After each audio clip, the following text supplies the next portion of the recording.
राधे कृष्ण दोस्तों, आज की कहानी का नाम है सफलता। पुराने समय में एक राजा युद्ध में हार गया। उसके सभी सैनिक मारे जा चुके थे। राजा किसी तरह अपनी जान बचाकर जंगल में भाग गया। सैनिक उसका पीछा कर रहे थे। वह बचने के लिए एक गुफा में छिप गया। सैनिक राजा को जंगल में खोजते खोजते उस गुफा तक पहुंच गए।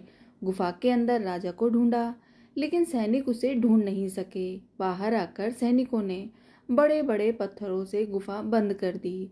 गुफा बहुत गहरी थी। अंदर की ओर राजा छिपा हुआ था। वह काफी थक चुका था। भूख प्यास की वजह से बेहाल हो रहा था। उसके शरीर में ताकत भी नहीं बची थी। शत्रु सैनिक गुफा बंद करके वहां से चले गए तो राजा अंदर बैठा बैठा सोच रहा था कि अब तो उसका जीवन खत्म हो गया। वह गुफा से बाहर नहीं निकल पाएगा। राजा निराश हो चुका था। तभी उसे माँ की एक बात याद आई। उसकी माँ कहती थी कि कुछ तो कर, यूं ही मत मर।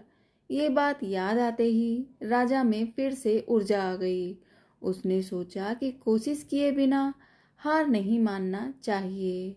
राजा गुफा के द्वार से पत्थरों को हटाने का काम शुरू कर देता है। कड़ी मेहनत के बाद राजा ने बड़े बड़े पत्थर खिसका दिए। किसी तरह राजा ने बाहर निकलने की थोड़ी सी जगह बना ली थी।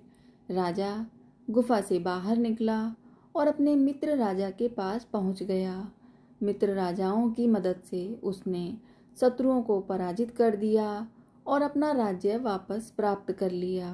कहानी की सीख। इस कथा की सीख यह है कि हमें सफलता मिलने तक हार नहीं मानना चाहिए।